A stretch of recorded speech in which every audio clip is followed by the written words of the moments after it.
हरिओम. लाओत्सेचा ताओबोध योगदास श्री जयगणेश जोशी यांचे प्रवचन. न्यूनगंडाचे शिकारी. मानवी जीवन जगताना मूलभूत चूक होत असते.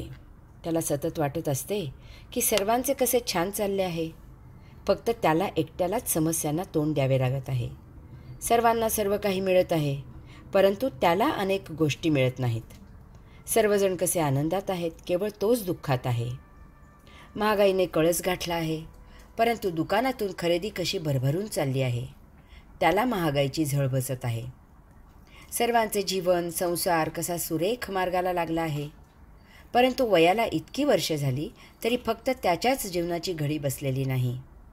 सर्वांची मुले घरच्यांना विचारून आहेत, केवळ त्याचीच मुले घरात लक्ष घालत नाहीत. त्याचा असा समज असतो की त्याच्यात काहीतरी कमतरता आहे आणि त्यामुळे हे असे होत आहे. अशा प्रकारे मानव नेहमी विचार करत असतो की त्याला जीवनाच्या सर्व क्षेत्रात हार पत्करावी लागत आहे. तो न्यूनगंडाचा शिकार झालेला आहे. याचे कारण असे आहे की मानव यश प्राप्त करायची, जिंकायची, मिळवायची अपेक्षा बाळगून जीवन जगत आहे. यातच त्याच्या दुःखाचे, नाराजीचे, न्यूनतेचे बीज असते. त्याच्या संवेदनेमुळे त्यामधून न्यूनगंडाचा वृक्ष फोफावतो आणि मानव अकारण जीवनाचा आनंद घालवून दुःखात जीवन जगत असतो.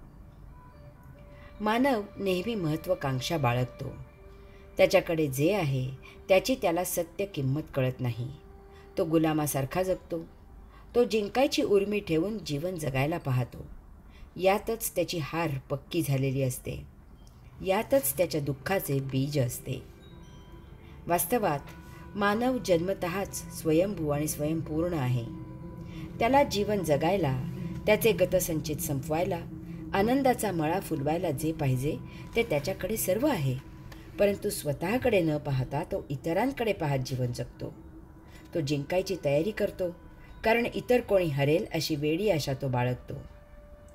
महत्त्वाकांक्षा हे क्षुद्रपणाचे, भिकारडेपणाचे लक्षण आहे. वर जायची इच्छा हे स्वतःला खाली आणायचा मूर्खपणा आहे. पशु पक्षी पोट भरले की भक्ष्याकडे पाहतही नाहीत. ढेकर आली तरी मानवाच्या उपभोगाची लाळ सुटणे थांबत नाही. तो सर्व शक्तिमानाची ओळख करून घेत नाही. मानव परिस्थितीला टक्कर द्यायला जातो, आजूबाजूंच्याशी संघर्ष करतो. त्यात आपल्याकडे जे आहे त्याचेही संघर्षण होते, झीज होते, हे त्याच्या लक्षात येत नाही. यास्तव लाओत्से या ओवीत सांगत आहे की संघर्ष अनावश्यक आहे. आपल्याकडे जे आहे केवळ तेच आणि तेवढेच आपल्या जीवनात गतसंचित नष्ट करून कैवल्य मिळवायला पुरेसे आहे. जमिनीत जितके लीन होत खाली जाऊ तितके आपण वर वर आकाशाला गवसणी घालू शकतो. दुर्गंधीयुक्त चिखलातून सुवासिक नयनरम्य रंग आणि सौंदर्ययुक्त कमळ फुलवायची शक्ती आणि युक्ती आपल्यात अगोदरच आहे. वैश्विक शक्तीशी आपण जोडलेले आहोत. ती मिळवायला भौतिक प्रवास थांबवून त्या शक्तीकडे यात्रा करावी लागते. सहकाराने उद्धार. लाओत्से उपदेश करतो की सहकार्य करणे म्हणजे संपूर्ण वाचवणे आहे. एक काठी मोडणे सोपे आहे, परंतु अनेक काठ्यांची मोळी मोडणे अशक्य असते. मग यावर उपाय म्हणजे मोळीतील एक एक काठी वेगळी करा आणि ती एक एक काठी मोडा. संघटित असलेल्यांना असंघटित करा, वेगवेगळे करा, निरनिराळे करा आणि मग अशा असंघटित झालेल्या सर्वांवर सुखेनैव राज्य करा, हुकूमत गाजवा, गुलाम करा. हे सत्तापिपासूंचे लाडके सूत्र आहे. आजही बलाढ्य देश हीच नीती वापरून दोन देशांना झुंजवत आहेत. ते त्या दोघांनाही चुचकारतात आणि शस्त्रे पुरवतात. ती दोघे कधीही एकत्र येणार नाहीत अशी रणनीती वापरतात आणि आपल्या शस्त्रांचा धंदा तेजीत ठेवतात. दोन मांजरे मेहनत घेऊन लोणी पळवतात, परंतु नंतर वाटणीवरून संघर्ष निर्माण होतो. त्यासाठी लवाद म्हणून नेमलेले माकड लोणी खाते आणि पसार होते. चोर चोरी करतात, परंतु वाटणीवरून नाराज झालेल्यांकडून ती उघड होते. सहकारी सोसायट्यांमधून सभासदांमध्ये मतभेद होतात आणि याचे पर्यवसान प्रशासक नेमण्यात होते.